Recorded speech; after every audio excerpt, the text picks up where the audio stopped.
అందరికీ నాగుల పంచమి శుభాకాంక్షలు. శ్రావణ మాసంలో వచ్చే నాగుల పంచమికి ఈరోజు మనము నాగుల గురించి తెలుసుకుందాము. నవనాగులు అంటే ఎవరు? పొద్దున నేను పంచాంగంతో పాటు ఈ విశేషాలు కూడా గ్రూప్లో పోస్ట్ చేశాను. ఇది నేను చదువుతా అని చెప్పాను కదా, చదువుతున్నాను. నవనాగులు అంటే ఎవరు? ఎందుకు పూజిస్తారు? విశిష్టత ఏమిటి?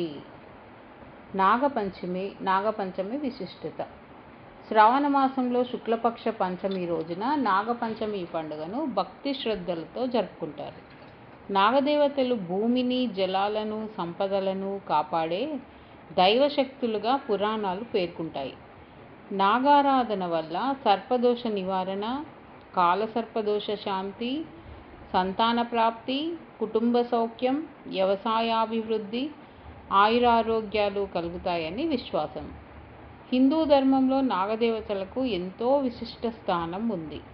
పురాణాల ప్రకారం ఈ 9 మంది ప్రధాన నాగదేవతలను నవనాగులు అని పిలుస్తారు. నాగుల పంచమి రోజున వీరిని పూజించడం ఆనవాయితీ.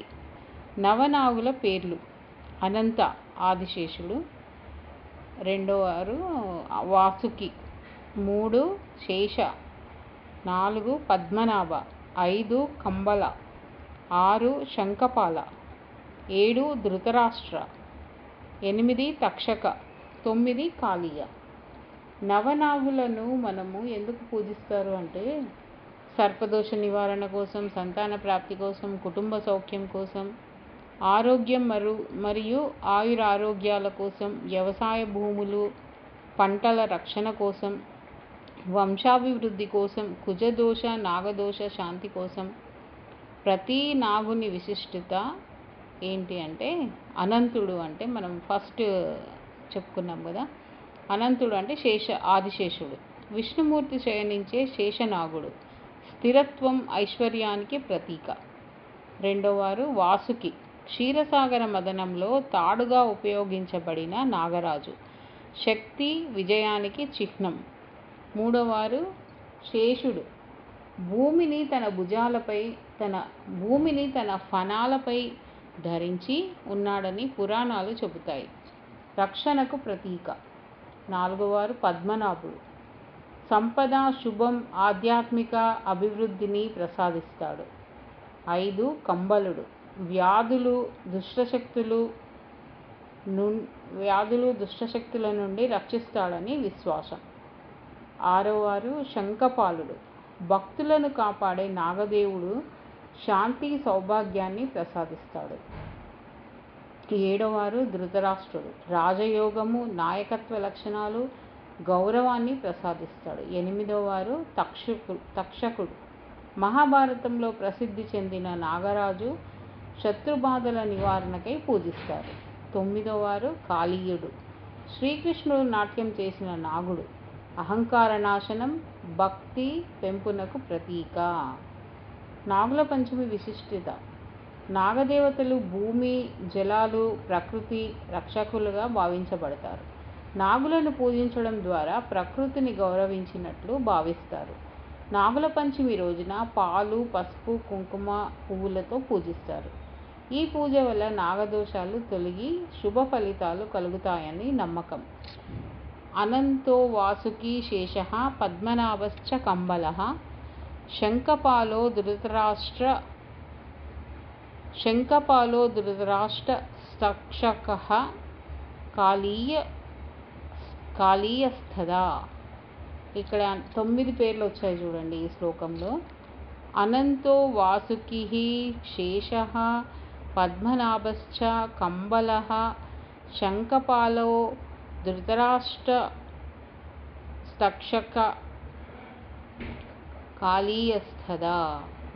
నవనాగుల దేవతలు అనుగ్రహంతో అందరికీ ఆయురారోగ్యాలు, సంతాన సౌభాగ్యం, ఐశ్వర్యం కలగాలని కోరుకుంటున్నాను. ఓం నాగదేవతాభ్యో నమః.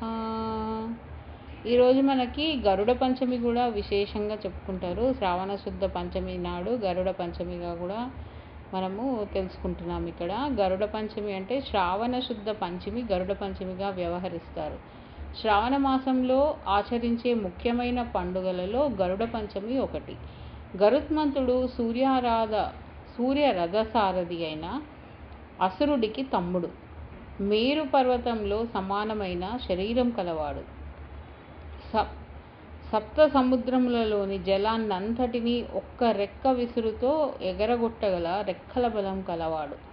అందువలనే అతడికి సువర్ణుడు అనే పేరు కూడా ఉన్నది. గరుడ పంచమికి సంబంధించి భవిష్యత్ పురాణాలలో ప్రస్తావన ఉంది.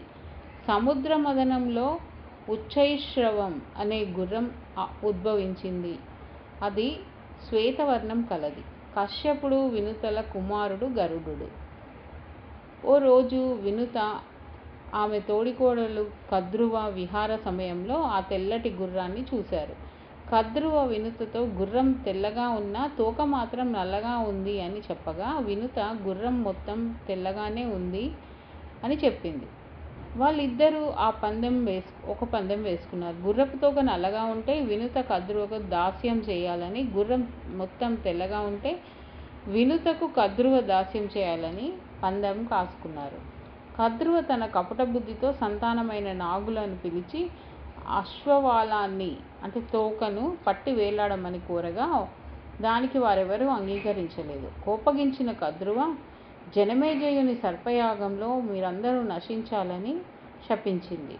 ఒక్క కర్కోటకుడు అనే కుమారుడు అశ్వవాలను పట్టి వేలాడి తల్లి పందాన్ని గెలిపించాడు. కొద్ది కాలం తర్వాత గర్భవతి అయిన వినుత తనకు పుట్టిన 2 గుడ్లలో మొదటి దాన్ని పగలగొట్టి చూసింది. అప్పటికి ఇంకా పూర్తిగా ఆకారం ఏర్పడని అనరుడు బయటకు రాగానే, అమ్మా, నీ తొందరపాటు వలన నేను అవయవాలు లేకుండానే జన్మించాను. కానీ నీవు మాత్రం 2వ గుడ్డును తొందరపడి పగలగొట్టవద్దు అని చెప్పి సూర్యభగవానుడి రథసారథిగా వెళ్ళిపోయాడు. కొద్ది కాలం తర్వాత జన్మించిన గరుడు తల్లి దాస్యం చూడలేక దాస్య విముక్తి కోసం అమృతం తెచ్చి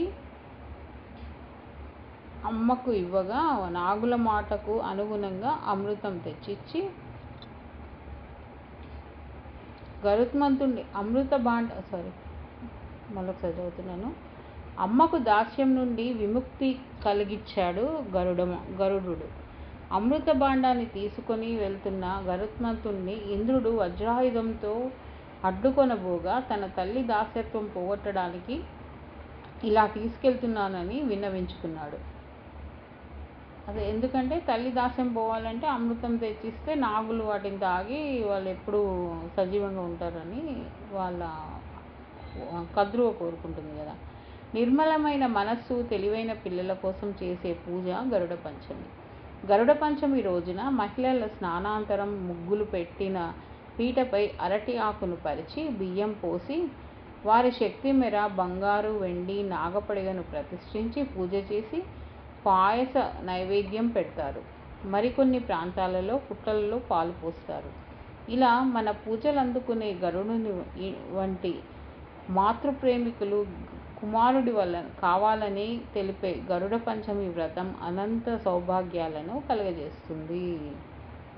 ఓం తత్పురుషాయ విద్మహే స్వర్ణపక్షాయ ధీమహి తన్నో గరుడ ప్రచోదయాత్. ఓం తత్పురుషాయ విద్మహే స్వర్ణపక్షాయ ధీమహి తన్నో గరుడ ప్రచోదయాత్. ఓం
ఈరోజు మనము సద్గురు కూడా చాలా మంచి ప్రోగ్రామ్ కండక్ట్ చేస్తున్నారు. లైవ్ వస్తుంది చూడండి. ఇందాక లింక్ పెట్టాను నేను మీకు.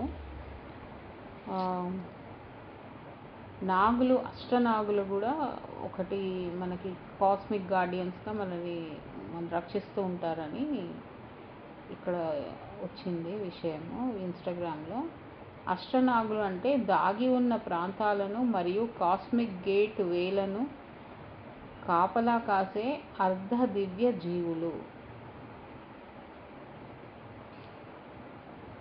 నాగాస్ లోతైన చైతన్యం యొక్క రాష్ట్రాలను కాపాడుకునే శక్తులని ప్రాశ్వచిత్త, శరణాగతి, క్రమశిక్షణ మరియు భక్తి అనేవి అవగాహన ఉన్నతమైన రాష్ట్రాలలో ప్రవేశించడానికి మార్గంగా మారే అంతర్గత ప్రయాణాల వైపు వారి ప్రతీకత్వము చూపుతుంది. నాగపంచమి నాడు భూమి, జలాలు, సంతానోత్పత్తి, రక్షణ, ప్రకృతి యొక్క కనిపించని శక్తులకు నాగవిత భక్తిని గౌరవిస్తున్నాము. నాగపంచమి పూజలు ఏంటంటే పసుపు, గంధం లేదా బియ్యం పిండితో గోడలు, నేలపై లేదా కాగితాలపై గీయండి. పాలు, నెయ్యి, తేనె మరియు పువ్వులు సమర్పించండి. ప్రకృతిలో సామరస్యము మరియు సర్వజీవిత క్షేమం కోసం ప్రార్థించండి. నాగదేవత ఆలయాన్ని లేదా శివాలయాన్ని దర్శించండి. నాగులకు వందనములు. భూమి మీద నివసించేవారు మెరుపుల కదులు, నీటిలో, నదులు మరియు సరస్సులలో నిలిచి ఉండండి మరియు పవిత్ర సరస్వతి ద్వారా కనిపించకుండా ప్రవహించండి. వారి గొప్పతనానికి నమస్కరిస్తున్నాము. ఓం నమః శివాయ. ఓం నమః శివాయ. ఓం నమః శివాయ. ఓం నమః శివాయ. మరియు అదృష్టం మేల్కొని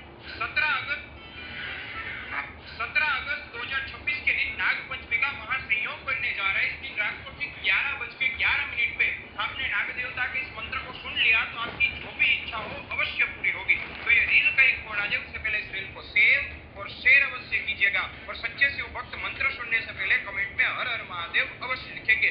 इस मंत्र को रात को ठीक 11:11 पे सुनना।